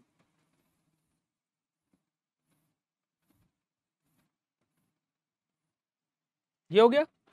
अब यहां पर क्या होगा, एक पोजीशन पर CH3 रहेगा, एक carbon he centre of the mass है, एक जगह हाइड्रोजन और दूसरी जगह हाइड्रोजन।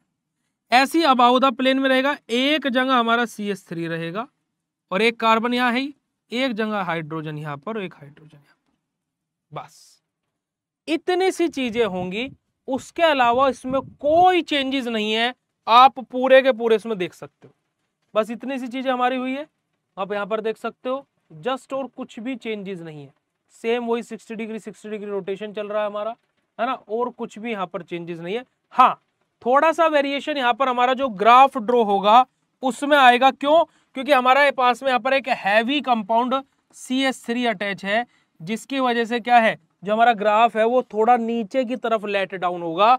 बस इस वजह से हमारा क्या होगा, ग्राफ देखेगा थोड़ा सा हमारा यहाँ पर क्या है, इस तरीके का बनेगा। यहाँ पर हमारी 4 चीजें आएंगी, है ना। हमारा कन्फर्मर 1 स्टेबिलिटी स्ट्रिगर्ड हमारा रहेगा, दूसरा हमारा क्या रहेगा, पार्शियल स्ट्रिगर्ड और हमारा इक्लिप्स रहेगा, ठीक है जी। यानी कि यहाँ पर 4 चीजें रहेंगी। हमारा स्ट्रिगर्ड स्टेबल रहेगा पूरा का पूरा, ठीक है जी। हमारा क्या है, स्ट्रिगर्ड जो रहेगा वो हमारा पार्शियल स्ट्रिगर्ड रहेगा, और उसके अलावा हमारा क्या है बेटा जी, फिर यहाँ पर स्ट्रिगर्ड रहेगा और फिर हमारा क्या रहेगा, इक्लिप्स रहेगा। ये कंडीशंस हमारी यहाँ पर बनेगी। तो इस वजह से क्या है कि जो कंप्लीटली स्ट्रिगर्ड है या फिर क्या है हमारा स्टेबल स्ट्रिगर्ड है, वो तो हमारा पूरा लेट डाउन जाएगा, जैसे पहली स्टेज में यहाँ पर आप अगर जो देखोगे ये रहा, ठीक है। उसके बाद में जो हमारा इक्लिप्स्ड है 4th फॉर्म में, वो पूरा का पूरा हायर मैक्सिमम तक जाएगा, बाकी हमारे यहाँ पर बीच में ही लाई करते रहेंगे। तो ये हमारा क्या होता है, हमारा बेटा बेसिकली एन ब्यूटेन के केस में हमारे ये चीजें होती है। क्लियर है बेटा जी बात? यस और नो? ठीक है, इसकी प्रैक्टिस आप लोग खुद करके देखना, आपको बिल्कुल अच्छे से आपका ईथेन और ब्यूटेन दोनों क्लियर हो जाएंगे। अब बात आ जाती है हमारी किसके बारे में बेटा जी, हमारा साइक्लोहेक्सेन का केस। किसका आ जाता है, साइक्लोहेक्सेन का केस। साइक्लोहेक्सेन के केस में हमारी बात होती है किसके बारे में बेटा जी, बोट और चेयर फॉर्म के बारे में।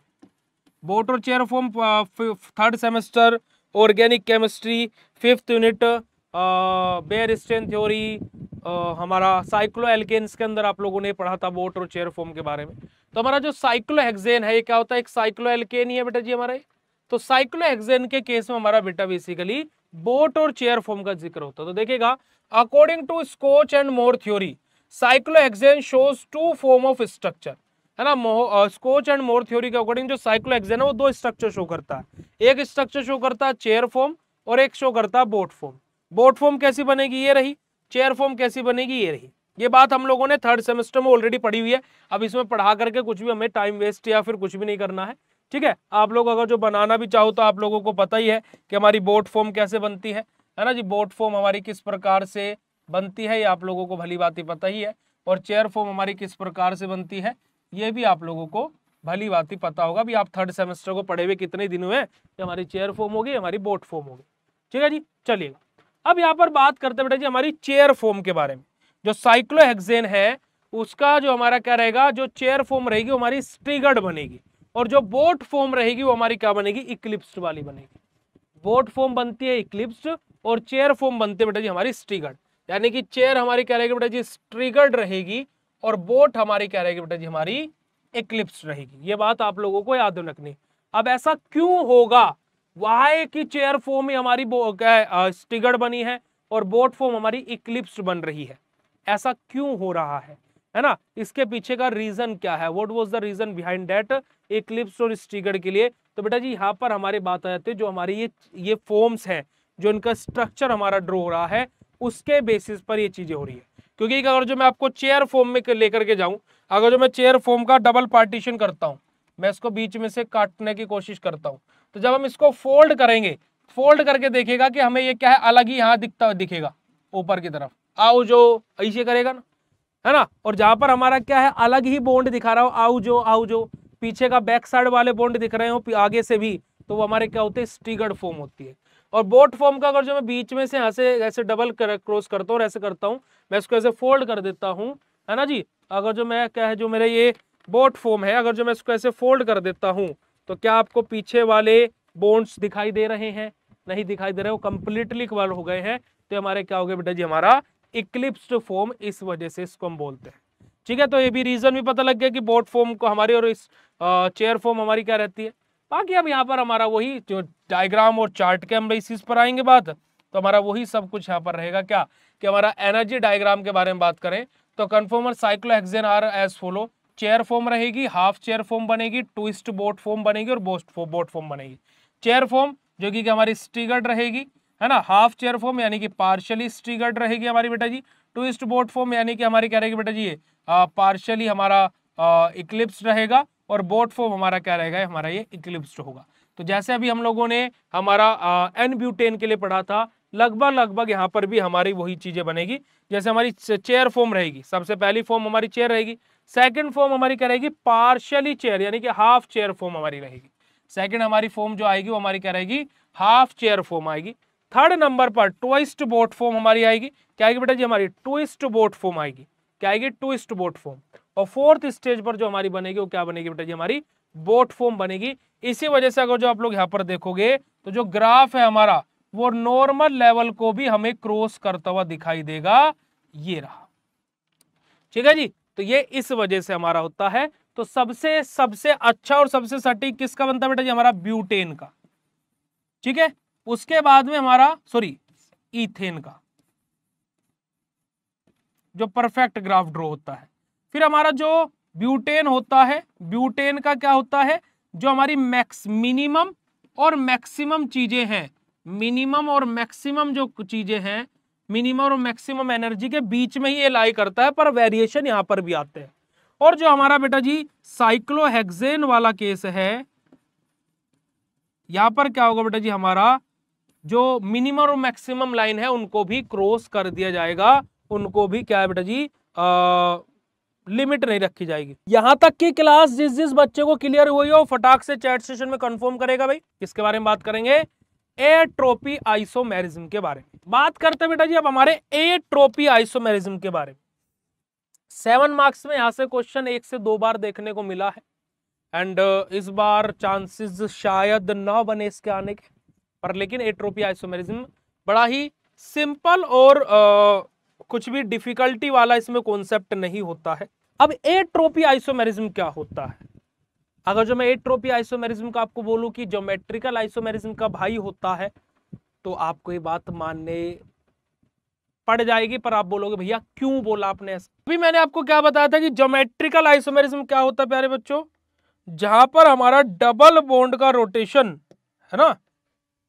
ज्योमेट्रिकल आइसोमेरिज्म क्या होता है, जहां पर हमारा डबल बॉन्ड का रोटेशन रेस्ट्रिक्ट यानी कि रोका जा रहा हो, है ना। हमारे जो कार्बन कार्बन है उनके बीच में डबल बॉन्ड प्रेजेंट है, और यहां पर इस कंडीशन में जो रोटेशन है उसको रोका जा रहा हो, उसको रेस्ट्रिक्ट किया जा रहा हो, उसको रोका जा रहा हो, ये हमारा क्या होता है, ज्योमेट्रिकल आइसोमेरिज्म होता है। ऐसा ही है भाई, ऐसा ही था।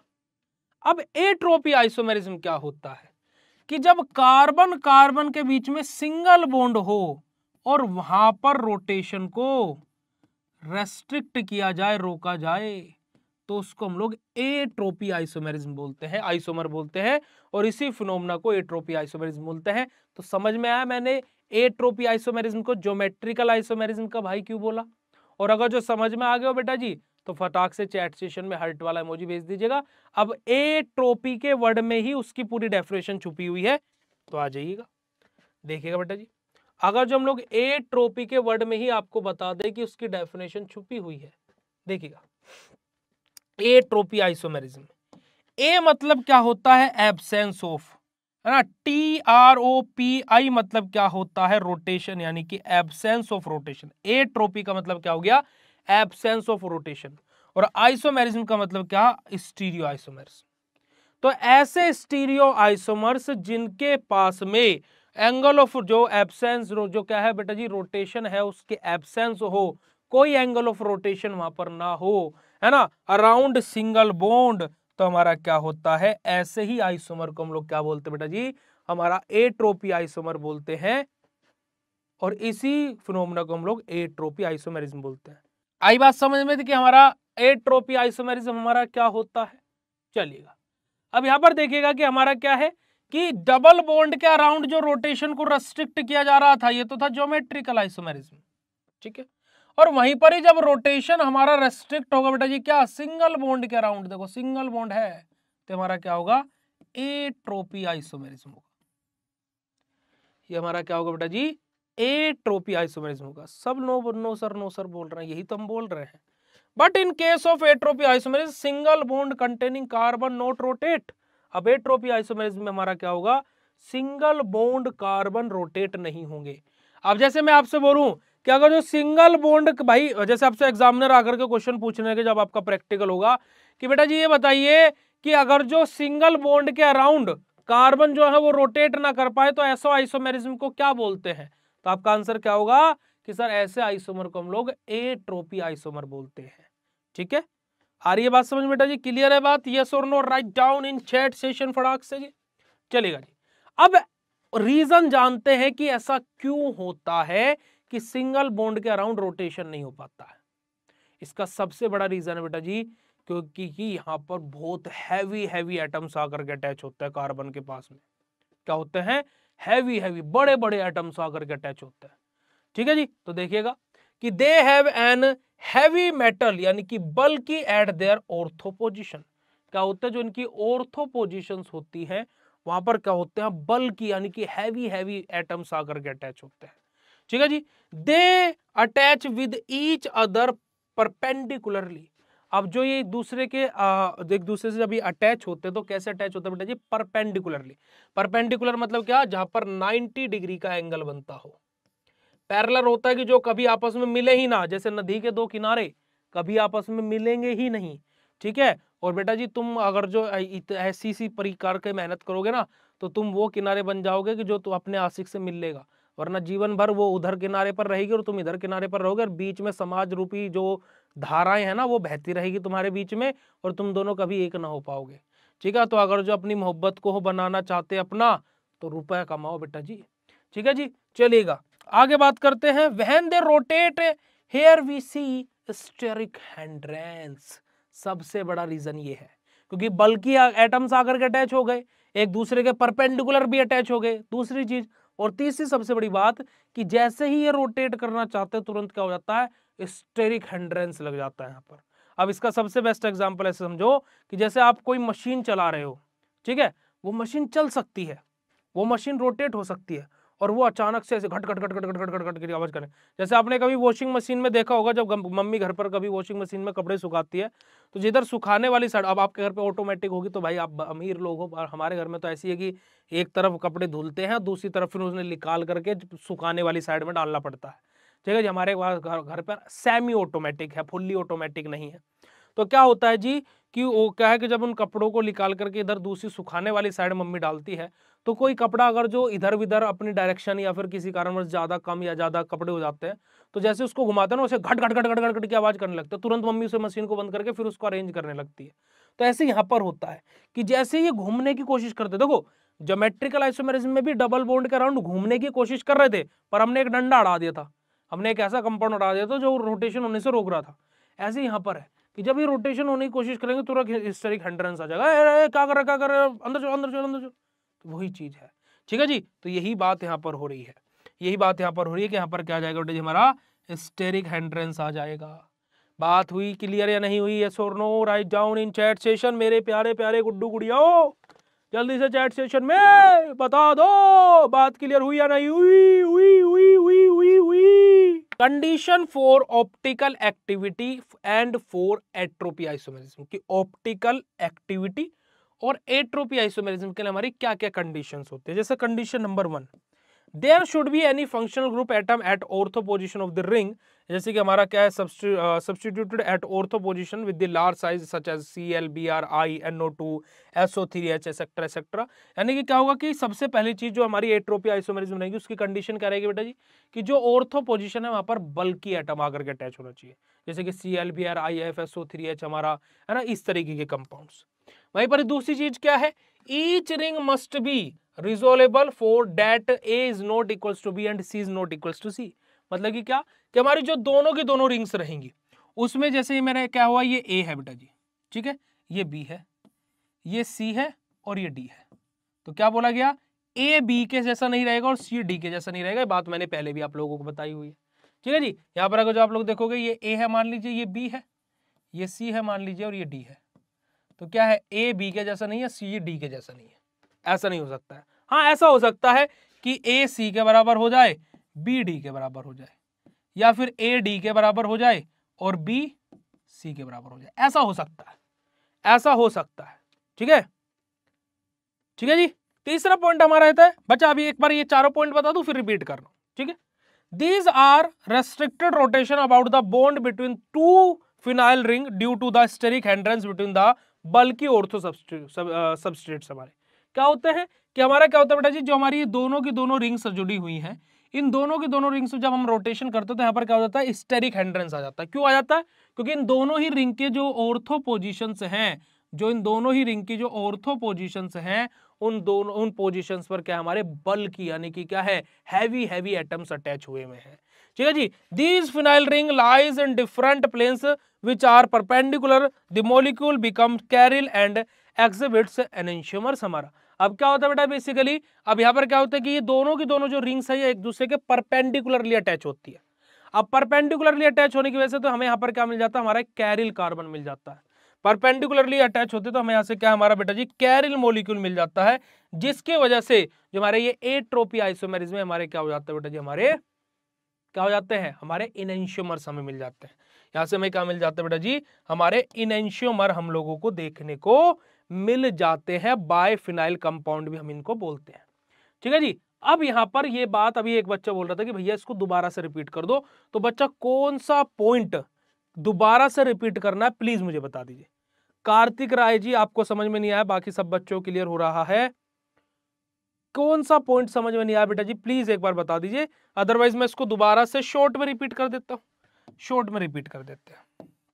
देखिए बेटा जी, एट्रोपी आइसोमेरिज्म क्या होता है कि हमारे ऐसे आइसोमेरिज्म जहां पर सिंगल बॉन्ड के अराउंड रोटेशन को क्या किया जाए बेटा जी, रोटेशन को क्या किया जाए बेटा जी, रेस्ट्रिक्ट किया जाए यानी कि रोका जाए।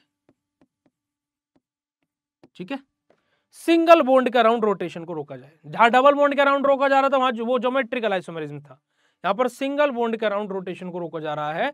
ये हमारा क्या बेटा जी, ऐसे आइसोमर को हम क्या बोलता है, एट्रोपी आइसोमर्स बोलते हैं।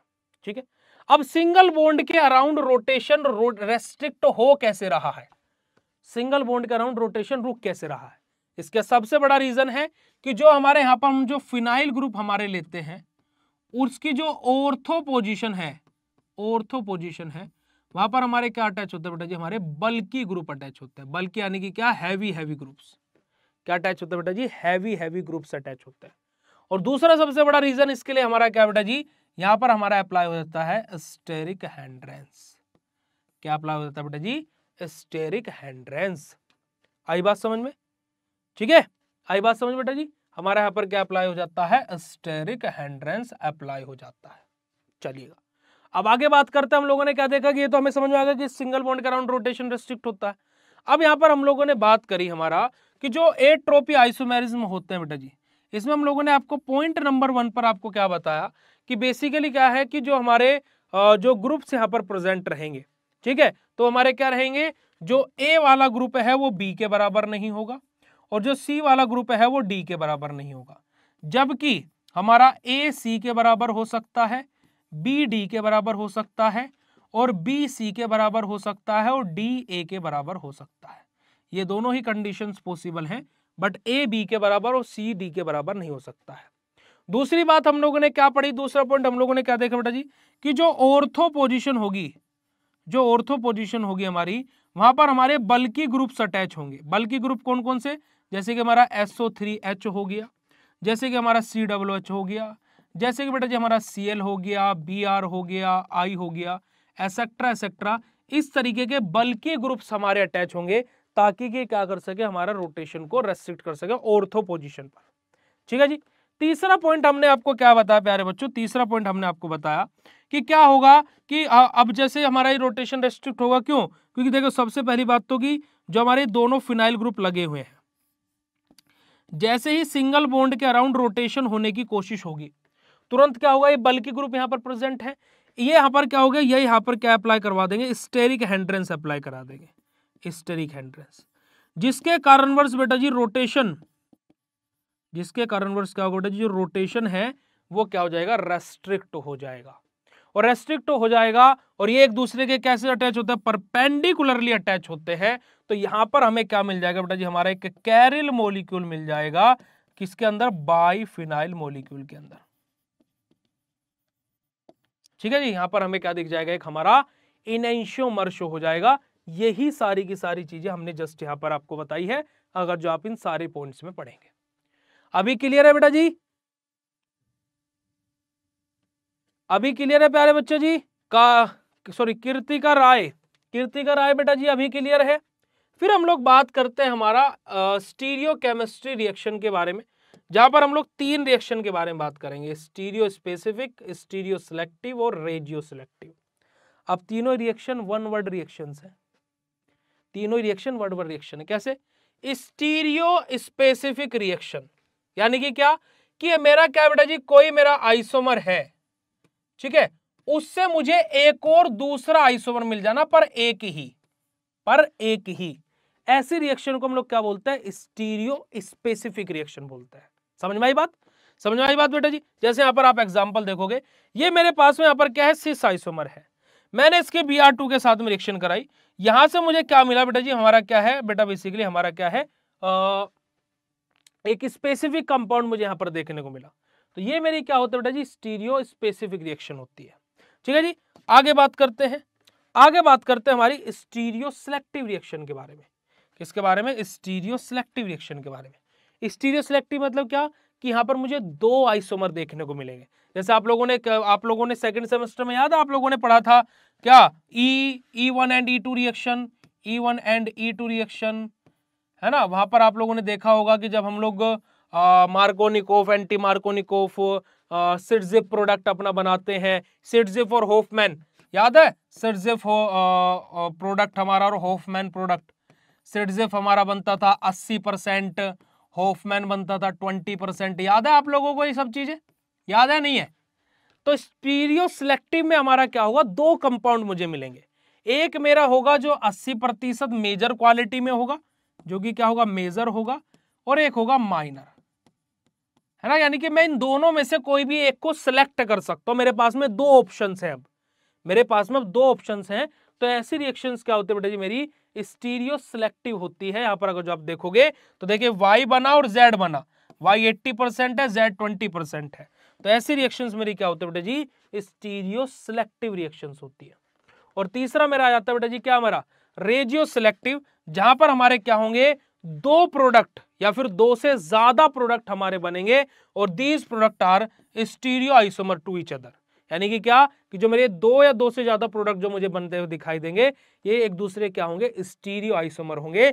यही मेरी तीनों की तीनों रिएक्शन होती है। स्टीरियो स्पेसिफिक, जहां पर मेरा कोई भी क्या है बेटा जी, मेरा एक स्पेसिफिक मुझे कंपाउंड देखने को मिले, जैसे कि एंटी एडिशन ऑफ एल्कीन हमारा, ठीक है जी। वहीं पर हमारा स्टीरियो सिलेक्टिव, जहां पर मुझे मेजर और माइनर प्रोडक्ट देखने को मिलेंगे, और रेजियो सिलेक्टिव, जहां पर मेरे दो या दो से ज्यादा मुझे प्रोडक्ट देखने को मिलेंगे और वे एक दूसरे के क्या होंगे बेटा जी, स्टीरियो आइसोमर होंगे, ठीक है जी। और यही आप लोगों का क्या है, कंप्लीट सेकंड यूनिट है, जिसका हमने आपका आज दी एंड कर दिया।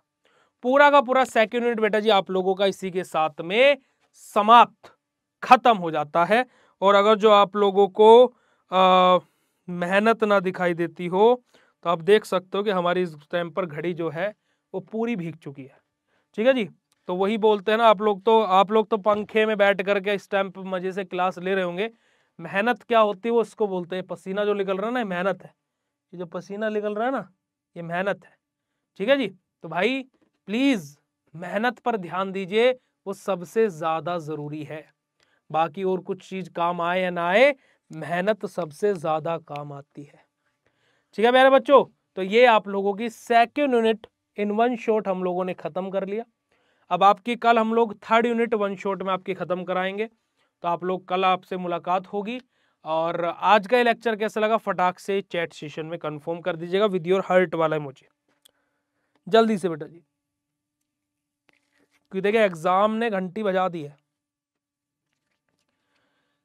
ना, एग्जाम ने घंटी बजा दी है भाई।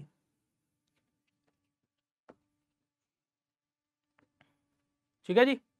अरे थैंक यू बेटा जी, thank you so much, thank you thank you so much for giving your support system like this. Thank you so much, thank you means a lot for me. बहुत ज्यादा मायने रखते बेटा जी आप लोगों के कमेंट, सच्ची में। थैंक यू बेटा जी, थैंक यू। सो प्यारे बच्चों, देखिए हम लोग तो पूरा पसीना बहा करके आपको पढ़ा रहे हैं, पूरे के पूरे अच्छी तरीके से मेहनत करा रहे हैं। अब रिजल्ट लाना आप लोगों के हाथ में, तो प्लीज मेहनत पर फोकस कीजिए। और उसी के साथ साथ अगर जो जैसे अभी आप लोगों के एग्जाम आने वाले हैं, तो उसको लेकर के आपके लिए बीएसवी फार्मेसी ऐप पर क्रैश कोर्स भी लॉन्च हो चुके हैं, तो आप उनको भी ज्वाइन कर सकते हो बेटा जी। और क्रैश कोर्स में आपको वन शॉट लेक्चर्स एंड आपके important question, model paper, previous question paper सब कुछ मिलने वाला है। और साथ ही साथ आप लोग मास्टर क्रैश कोर्स में भी ज्वाइन कर सकते हैं। जल्दी से जाइए प्ले स्टोर से बीएसपी फार्मेसी ऐप डाउनलोड कीजिए, कोर्सेज में एनरोल कीजिए। और कोई भी दिक्कत, कोई भी समस्या, कोई भी परेशानी होती है तो इन दिए गए हेल्पलाइन नंबर पर कॉन्टैक्ट कर सकते हैं। बट फटाफट जा करके ऐप डाउनलोड कर लो, कोर्स में ज्वाइन कर लो, क्योंकि कोर्स में ज्वाइन करने से आपको खुद पता लग जाएगा कि कितना बेनिफिट होता है और कितनी सारी चीजों में मदद मिलती है। चलेगा, थैंक यू सो मच, शुक्रिया, नमस्कार, जय हिंद।